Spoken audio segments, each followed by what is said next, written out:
O tema do nosso trabalho é sobre doenças genéticas e a gente vai estar introduzindo durante o nosso trabalho sobre a anemia falciforme e sobre a hemofilia.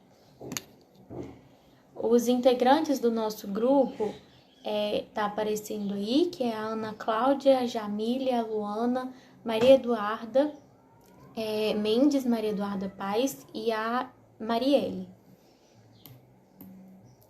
Para dar continuidade, primeiro a gente vai iniciar falando sobre a hemofilia. A hemofilia é uma doença hereditária rara e não tem cura. Sua principal característica é a deficiência na coagulação. Pode causar sangramentos prolongados. Por exemplo, quando uma pessoa que não tem a hemofilia se corta, os fatores de coagulação vão lá no corte e fazem a coagulação, fazendo com que pare, né, o sangramento. Já a pessoa que tem a hemofilia, ela não tem esses fatores o suficiente para que pare o sangramento, causando, né, o sangramento prolongado. E existem dois tipos de hemofilia. A hemofilia A, que é causada pela deficiência do fator de coagulação 8, e a hemofilia B, que é causada pela deficiência do fator de coagulação 9.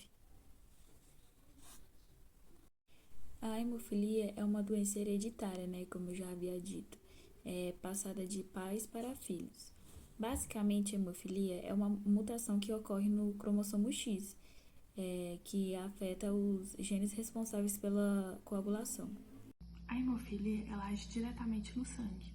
Ela abaixa o número de proteínas que é responsável pela coagulação do nosso corpo. Com isso, costumamos ter sangramentos espontâneos ou o agravamento deles. A gente costuma ter manchas na pele, manchas musculares, hematomas e dores na articulação, inchaço. E a articulação ela é extremamente importante para o movimento. Então, isso afeta a vida do paciente. É uma doença que não tem cura, tem um tratamento. O número de proteínas responsável pela coagulação é baixo, então o tratamento consiste em nivelar esse campo, aumentar o número de proteínas responsáveis. Então, é um tratamento para toda uma vida que vai ajudar a estabilizar a vida do paciente. É tentar não ficar com hematomas no corpo, tentar tratar esses sintomas. Gente, eu vou falar sobre o acompanhamento e pesquisa. O que seria esse acompanhamento e pesquisa? Seria a qualidade de vida das pessoas que têm a doença hemofilia. Embora ela seja uma doença que vai estar ali com a pessoa para a vida toda, é uma doença que, com o tratamento adequado e os autocuidados, a pessoa consegue manter um padrão de vida normal. Então, mesmo as pessoas portadoras dessa doença, eles conseguem ter um padrão de vida normal.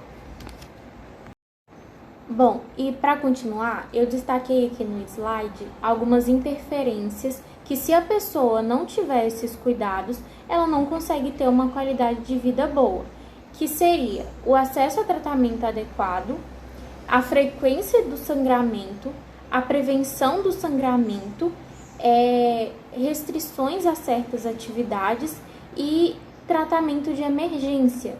Então, se uma pessoa que tem a hemofilia tem todos esses cuidados e tem o acesso a esses tratamentos, ela consegue sim ter uma qualidade de vida boa e pode ser uma pessoa super ativa, produtiva. Para finalizar o nosso primeiro tópico do trabalho, que é a hemofilia, eu vou falar um pouco de algumas pesquisas e avanços que foram feitos, que ainda estão sendo feitos no tratamento, que são as terapias não sustentáveis, as prolaxias personalizadas, novos fatores de coagulação, terapias com RNA mensageiro, edição de genes e as terapias combinadas. Então, da hemofilia são alguns exemplos de pesquisas que estão sendo feitas e algumas ainda em andamento para avançar o estudo sobre a doença e também, consequentemente, melhorar a qualidade de vida de uma pessoa portadora da hemofilia. A anemia falciforme é uma doença genética do sangue e é caracterizada por uma alteração nas hemácias. E como acontece? As hemácias, elas perdem oxigênio. E quando ocorre essa perca do oxigênio, elas mudam de forma, podendo se assemelhar com uma foice ou uma lua crescente. E elas acabam ficando menos flexíveis e propensas a se prenderem nos vasos sanguíneos, podendo obstruir o fluxo sanguíneo. Bom dia, eu sou Marielle e eu vou falar um pouquinho sobre a genética e herança da anemia falciforme. A anemia falciforme é ocasionada por conta de um gene recessivo que é transmitido de pais para filhos. Esse gene é responsável por fazer uma alteração proteica na hemoglobina, que é o que transporta o oxigênio no sangue. Essa alteração faz com que as nossas hemácias tenham um formato de foice e diminui o transporte de oxigênio no sangue. E por conta dessa diminuição, a gente adquire a anemia falciforme. Agora, eu vou falar sobre os sintomas e as complicações da anemia falciforme. As pessoas anêmicas têm muitas dores fortes em diversas partes do corpo. As mais comuns são dos ossos, articulações e abdômen. Podem apresentar fadiga, que é aquela sensação de fraqueza, irritação ou falta de concentração. Podem também apresentar histeria, que seria o alto nível de bilirrubina no sangue, que bilirrubina é um pigmento amarelado que é produzido através dos desmanches de glóbulos vermelhos. E com esse alto nível, a gente vê nas pessoas anêmicas uma pele mais amarelada e os olhos mais amarelados também. Infecções, AVC, doenças cardiovasculares, danificação óssea, articular, problemas de crescimento e desenvolvimento são alguns efeitos colaterais da anemia falciforme. As pessoas anêmicas têm uma diminuição do fluxo sanguíneo. Por conta disso, acabam tendo problema nas articulações e nos ossos, dando dor crônica e possível perda de motilidade. O aumento da viscosidade no sangue pode ocasionar na obstrução de artérias e veia, aumentando o risco de AVC. Em crianças, essa doença ela pode dar problema de crescimento e desenvolvimento. Por conta da viscosidade no sangue também, é muito fácil de ter algum problema cardiovascular. A redução do fluxo sanguíneo também deixa as pessoas com anemia falciforme mais suscetíveis a infecções. Bom dia a todos, eu sou a Jamile e agora eu vou falar um pouquinho sobre diagnóstico e triagem. Vamos falar um pouquinho do diagnóstico, então. O diagnóstico para anemia falciforme é realizado das seguintes maneiras: teste de triagem neonatal, teste de eletroforese de hemoglobina, exame de sangue e exames clínicos e sintomas. Vou ressaltar aqui que a anemia falciforme é uma doença genética do sangue caracterizada pela produção de hemoglobina S. Sobre o teste de triagem neonatal.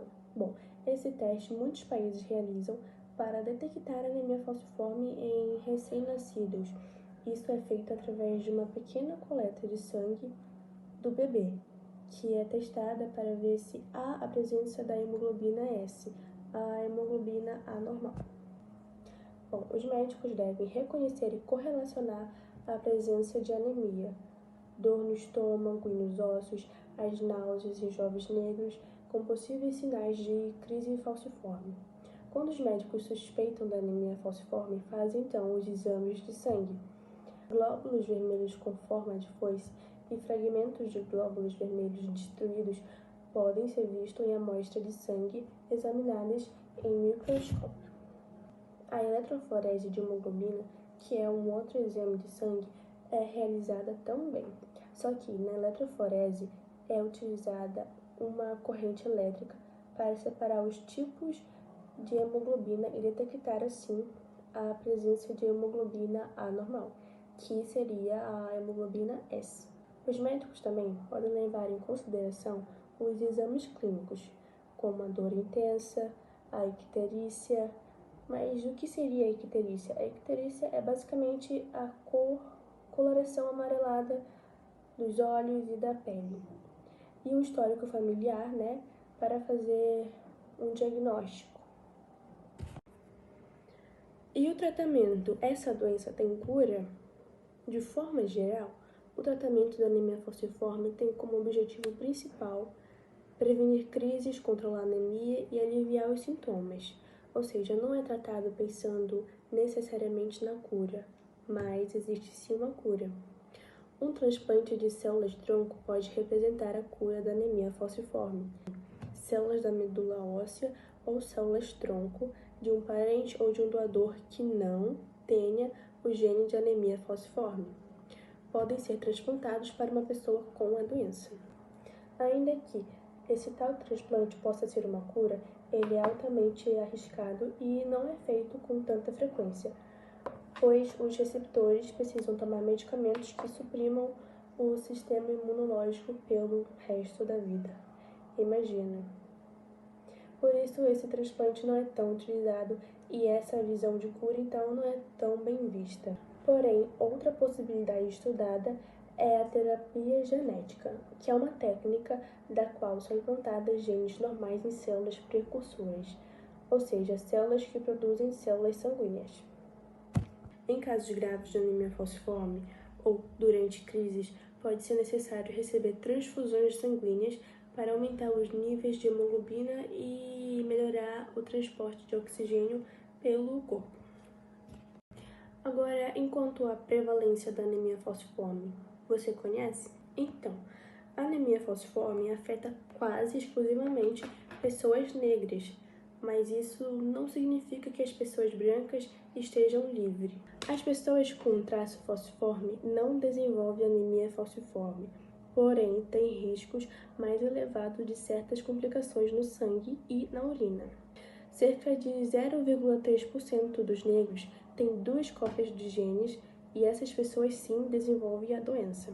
Mas, Jamile, o que seria traço falciforme e qual a diferença para a doença para a anemia falciforme? O traço falciforme, primeiramente, não significa doença, tá? Significa que a pessoa herdou de um dos pais a hemoglobina A e do outro a hemoglobina S. Ou seja, ela é AS. A pessoa com traço falciforme são saudáveis e nunca desenvolve a doença, podendo manifestar complicações em alguns casos. Já as pessoas com a doença herdaram de ambos os pais, sendo então SS. Eu falei um pouco sobre a prevalência, agora eu vou falar um pouco sobre a distribuição geográfica.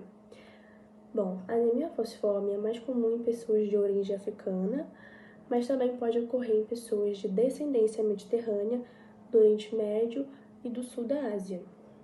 Ela é encontrada principalmente em regiões onde a malária é ou foi endêmica, pois a presença de uma cópia do gene da anemia falciforme confere com a resistência à malária. Portanto, essa doença é mais prevalente em áreas tropicais e subtropicais, como a África subsaariana, América do Sul, Caribe e partes do Oriente Médio. É muito importante eu vir aqui e ressaltar a distribuição geográfica da anemia falciforme, pois ela é influenciada por migrações históricas e migrações contemporâneas, fazendo que sua prevalência pode variar dentro de países ou regiões específicas. Além disso, a conscientização, a triagem neonatal e o aconselhamento genético para entender melhor a condição e suas implicações hereditárias. Isso desempenha um papel crucial no gerenciamento da condição e redução de suas complicações. E a conscientização também é muito importante para promover informações como tratamento, sintomas, essas coisas, e aproximar essas informações da doença ao público, além dos pacientes e das pessoas que convivem.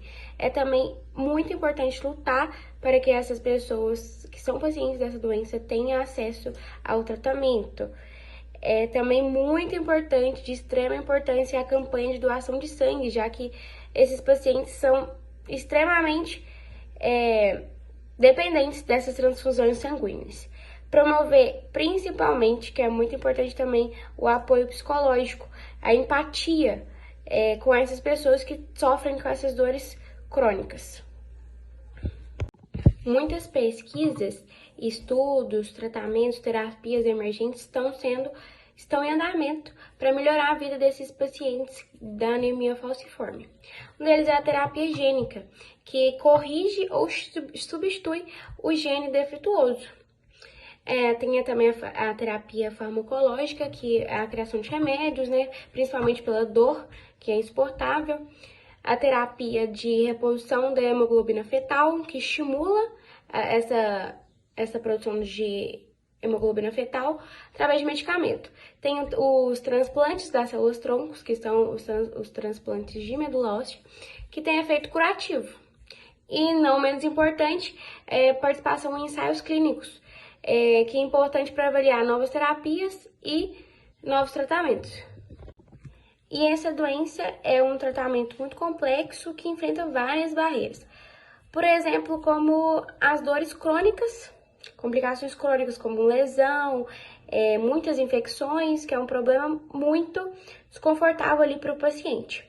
A falta de conscientização do público, porque a população não entende normalmente, e principalmente dos profissionais da saúde, que pode gerar um diagnóstico tardio e subtratamento, nada muito específico. E a diferença racial e socioeconômica, que também é um problema.